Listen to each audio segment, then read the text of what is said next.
Американски Алкарас, турски Казанджи холдинг, француски Акуо се само дел од странските компании кои ќе инвестираат во државата. Брански инвестиции се најавуваат и за истокот. Во моментот со италијанска компанија течат преговори за отварање на капацитет за производство на монтажни базени во Штип, со што ќе се отворат и нови 50 работни места.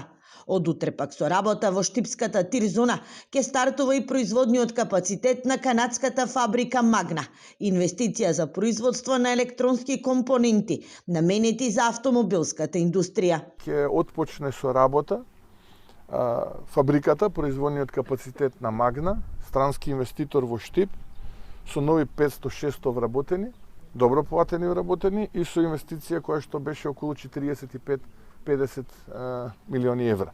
Растот на странските инвестиции директно влијаат врз стандардот на граѓаните и ја зајакнуваат економската стабилност на државата.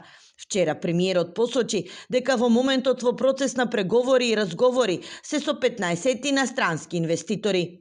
Повторно се зацврстуваме во регионот како дестинација за странски инвестиции, дестинација која што ќе генерира и абсорбира најголем број странски инвестиции по глава на жител во регионот. И тоа е наша цел.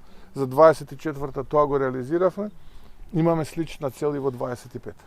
Последните анализи на Народната банка покажуваат дека вкупните директни странски инвестиции во земјата минатата година достигна 1,25 милиарди евра. Растот во последниот четврт квартал лани е 400 милиони евра. Според властите, ова е највисок износ на странски инвестиции во историјата на државата и споредбено со 2023 зголемени се повеќе од двојно.